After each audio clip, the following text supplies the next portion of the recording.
Hey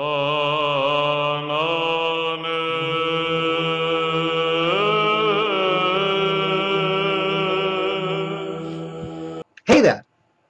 Today we're going to talk about a pen I've already talked about a long time ago. One of my first videos was how to convert this pen into an eyedropper filled pen.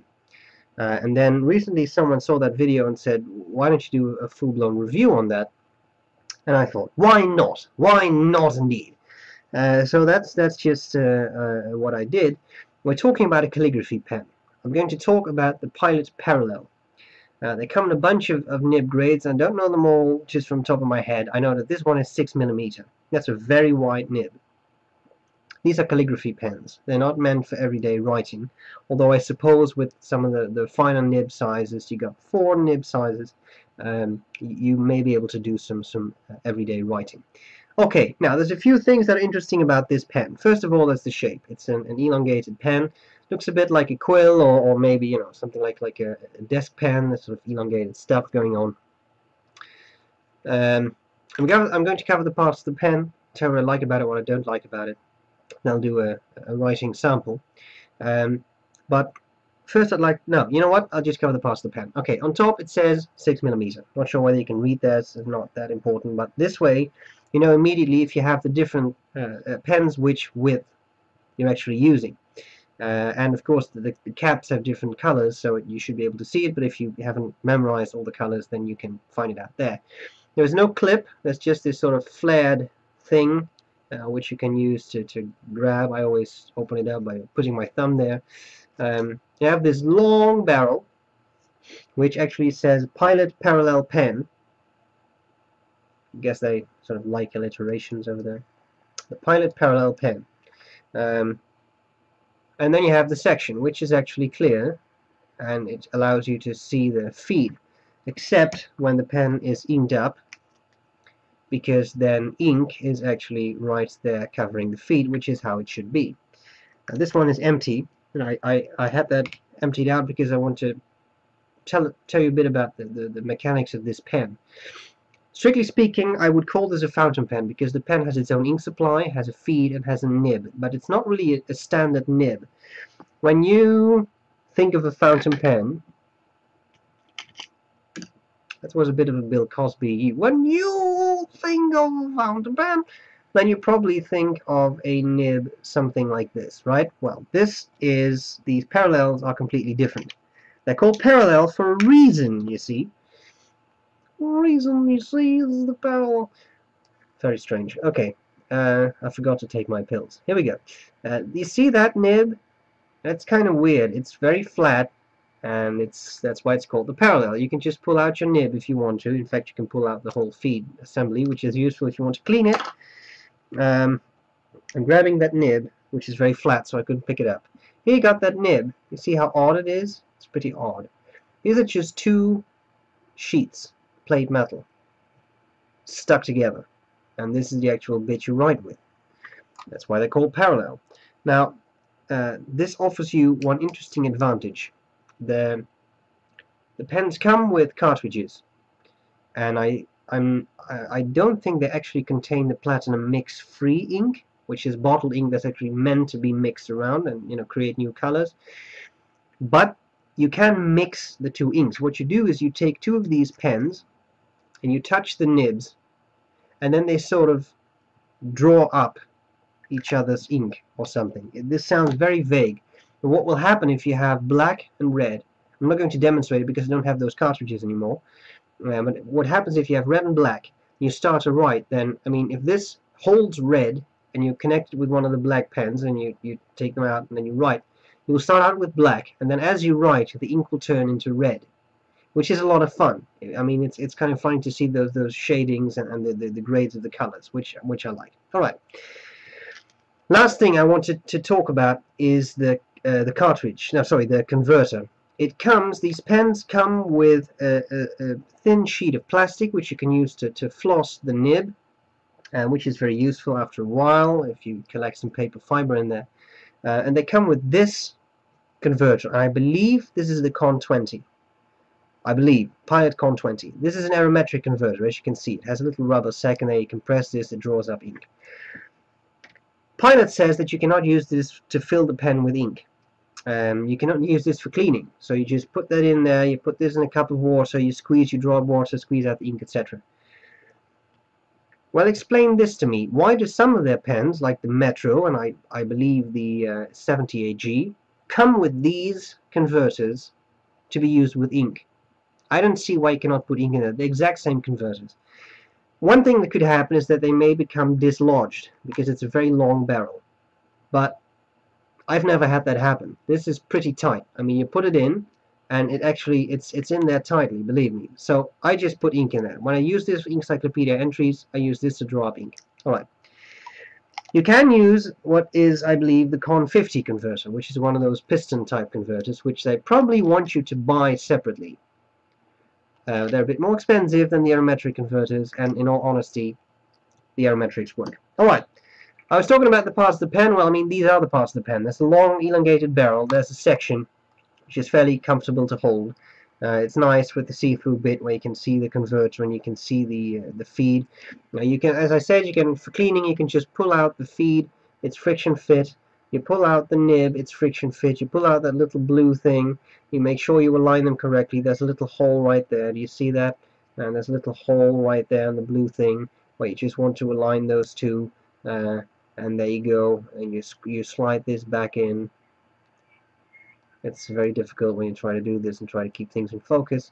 And you put that back in there. You can also just unscrew this. You can do all kinds of stuff. It's a very easy pen to use.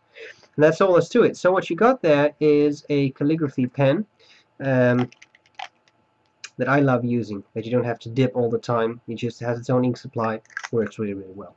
What do I like about it? What do I not like about it? Well, I love it. When I do calligraphy, I usually grab these pens because they're so nice to use.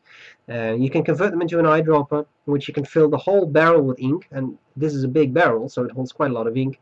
Put some silicone grease on the threads, put a rubber O-ring in there. I don't even think that's absolutely necessary, but for safety I would do so anyway. And you're ready to go. Anything I don't like? Well, not really. I really love the pens. I think they're well designed. They do exactly what they're supposed to do. They're really cool. So, is it absolutely necessary for me to do size thing here? It doesn't even fit between the calipers. It's big, believe me. And it's light because it's all plastic. So, I want to show you how they write. That's all there's to it. I hope this was going to be useful. This was useful, and the writing is going to be useful. That's all there's to it. So, I'll see you later. Bye-bye. Okay, now that you're all sitting comfortably, I shall begin. Here we have a 6mm Pilot Parallel. This is Rhodia. Let me just write with this corner so that I can show you how nice you can get a very thin line from this. What we have here is a... Yes, it makes a noise. Yes, it feels scratchy. But Pilot Parallel 6mm. The ink is nudeless, axe feather or anti-feather. The paper is Rhodia. This looks pretty fine, right? This would be a fine or maybe even an extra fine nib. This is a Japanese fine. And this is the corner of one of the Pilot Parallel nibs. As you can see, I think it's the same line width. So you can get a very fine line. Now you may wonder what's the point in that. Well, I'll try to show you that later. This is Rhodia paper which has 5mm squares. Now if I use this nib full on, like this, then you see that this draws a huge line. And it is indeed about 6mm. It's just a little bit more than one of those grid squares.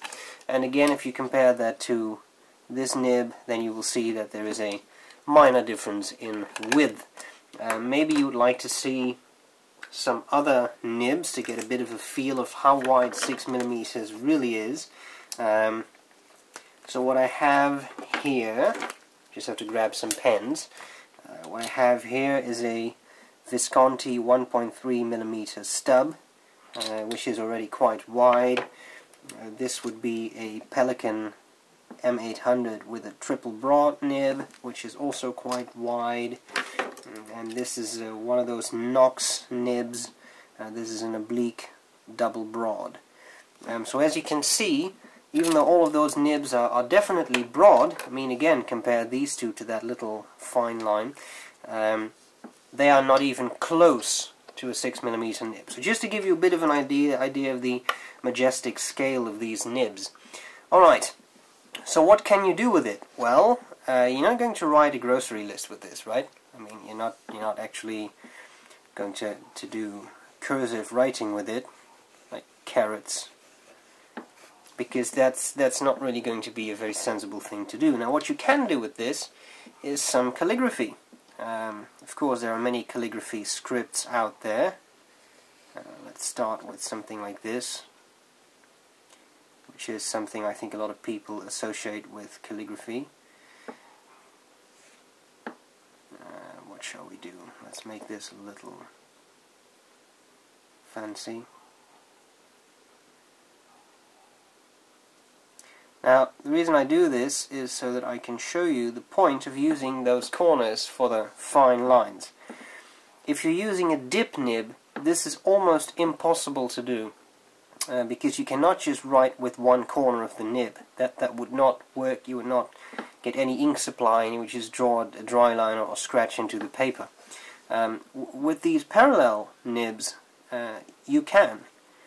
And I absolutely love the fact that you can, because it makes for some nice line variation, nice additions, nice embellishments in the writing you're actually doing. And because this is basically a fountain pen, to the extent that it actually has its own ink supply, it has a feed,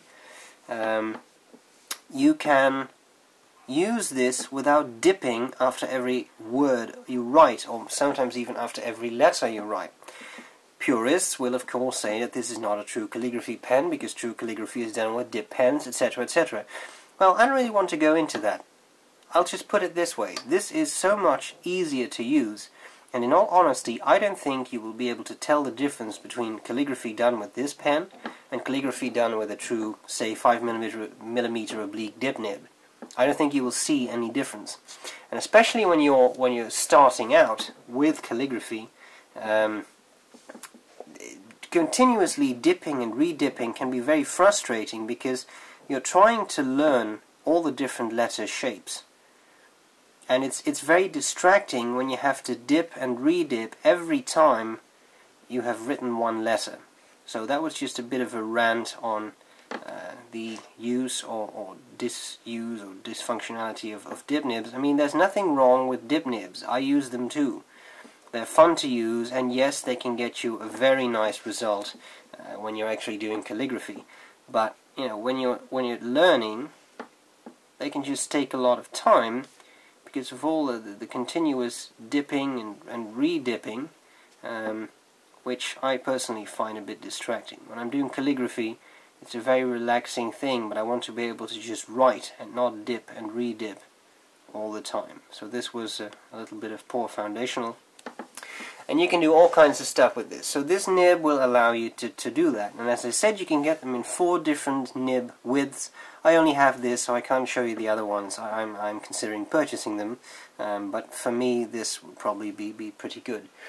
Okay, so let's do one more example, just so because now we've got the taste of it, and then I think I've given you a good overview of what these nibs can do. And you know, that's all there's to it.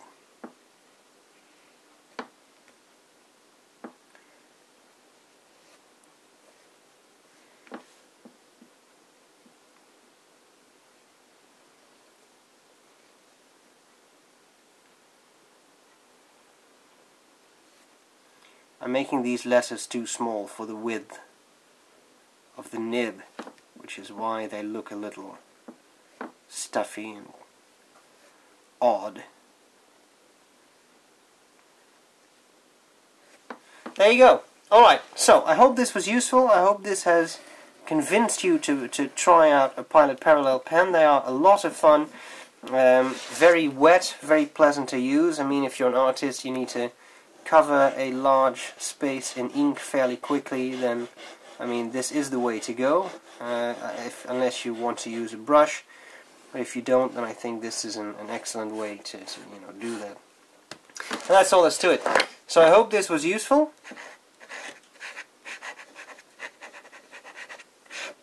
And I'll see you later. Bye bye.